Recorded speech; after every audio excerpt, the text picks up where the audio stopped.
Qual a relação entre sofrimento e esperança, peso e recompensa, tribulação e glória? A Bíblia nos apresenta um paralelo interessante entre esses aparentes contrastes. Tribulação na Bíblia significa alguém sobrecarregado, ou que carrega fardos pesados. No grego, a imagem utilizada para melhor descrever esta palavra é um homem sendo esmagado por uma pedra.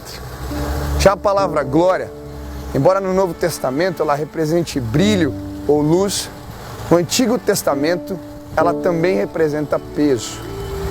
Mas qual será a relação entre duas palavras aparentemente tão diferentes, mas que na Bíblia têm o mesmo significado?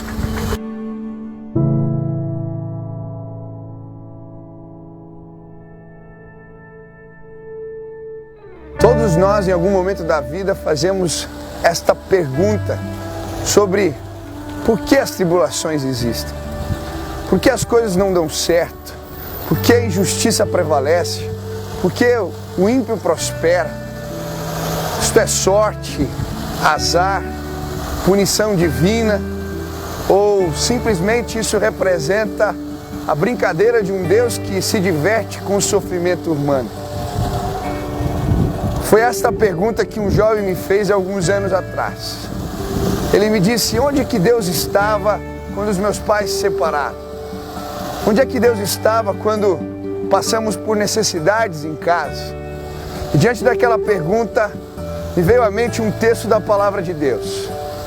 A Bíblia diz em 2 Coríntios, capítulo 4, versículo 7, temos, porém, este tesouro em vaso de barro, para que a excelência do poder seja de Deus e não de nós. Em tudo somos atribulados, mas não angustiados, perplexos, mas não desanimados, perseguidos, mas não desamparados, abatidos, porém não destruídos, levando sempre o morrer de Cristo em nosso corpo, para que também a sua vida se manifeste em nosso próprio corpo. Diante deste versículo eu disse para aquele jovem: Deus estava presente quando você estava sofrendo. Deus estava presente quando você não passou naquela prova. Deus estava presente quando seus pais se separaram. Deus estava presente quando você passou necessidades. Deus estava presente quando você chorou, passou mal, ficou doente. Deus está sempre presente.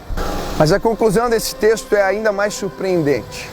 O apóstolo Paulo, homem que já havia sofrido diversas tribulações, havia sido apedrejado, preso inúmeras vezes, torturado, vai dizer: as nossas leves e momentâneas tribulações produzem a nós eterno peso de glória. Preste atenção, as nossas leves e momentâneas tribulações produzem a nós eterno peso de glória.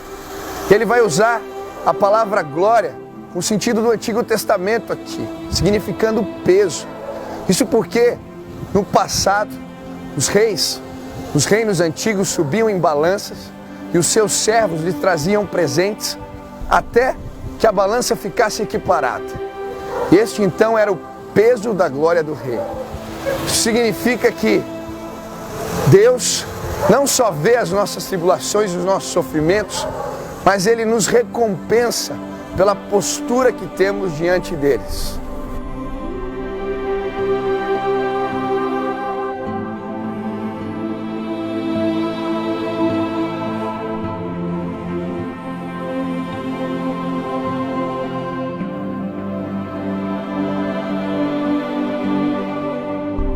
Eu creio que existe uma grande balança nos céus e cada sofrimento nosso é depositado nessa balança. Cada tribulação, cada dor, cada lágrima, quando nós sofremos e nos mantemos fiéis, todo peso é colocado sobre a balança que está nos céus. Porque a Bíblia vai nos ensinar que os nossos pesos, as nossas dificuldades vão se transformar em peso de glória. É por isso, na perspectiva da eternidade, que as nossas dificuldades se transformam em leves e momentâneas. É na perspectiva da eternidade que podemos nos alegrar em meio aos sofrimentos, porque Deus vai transformá-los em peso de glória. Um dia Deus vai declarar para nós: entra no gozo do teu Senhor, servo bom e fiel. Foste fiel no pouco, sobre o muito te colocarei. Por isso nós andamos atentando para as coisas que não se veem, porque as coisas que se veem são temporais, mas as que não se veem são eternas.